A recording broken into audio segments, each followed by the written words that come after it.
Do beta readers read the final draft or the first draft or some draft in between? So you want your beta readers to be spaced out in what was going to work best for you. Some people want them to read an earlier draft and some people want them to read the later drafts. Typically, what I recommend is write your novel. Write your novel, take a hot second away from it, then go back in and self-edit your novel. Then send it through Grammarly and or Pro Writing Aid. Then you're going to send it to your beta readers. So this is your earlier draft. When you feel like it's as polished as possible, you feel like this is it, this is ready for publication, this is it, you're going to send it to your beta readers. Now you can work with beta readers in different segments. I would not send the same manuscript to all of your beta readers. What I would do is pick 1 to 2 beta readers and send that manuscript or that novel to them. Get your feedback from 1 to 2 people. Okay, 1 to 2 people.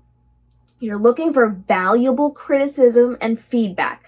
You're looking for criticism and feedback that overlaps. Are those 2 people saying the same things? It's something you need to look at. You're paying attention to their feedback and deciding what's going to be best for your novel. You don't have to do what they tell you to do.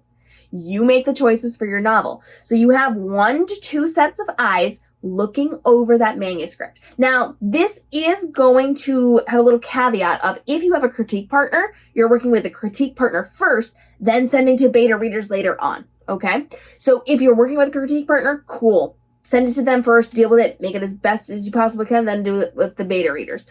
Or vice versa. Doesn't matter, you can do it either way. And you are going to then be getting their feedback, going through your novel again, fixing things, changing things, refining things. Once you're done with that, you're going to take a hot second and pause, step away, and come back in. When you come back in, you're looking with fresh eyes. You're going to self-edit the entire thing again. Then go through Grammarly and or Pro Writing Aid again. Now, if you have more beta readers, you're going to send it to them.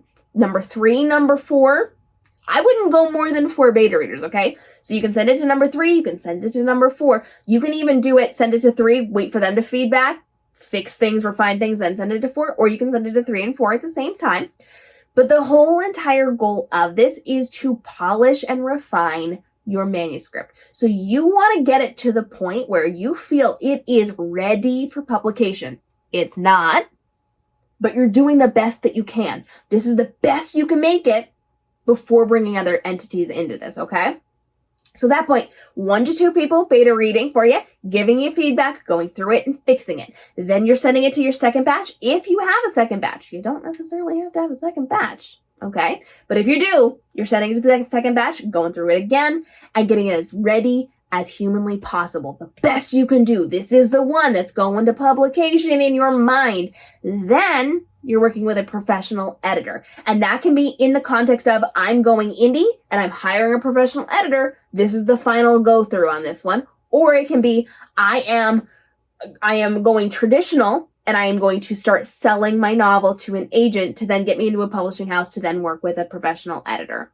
Okay? So at that point, you are getting it as good as possible, the best you can possibly do before getting feedback. Send it to your people for feedback. Now refine it.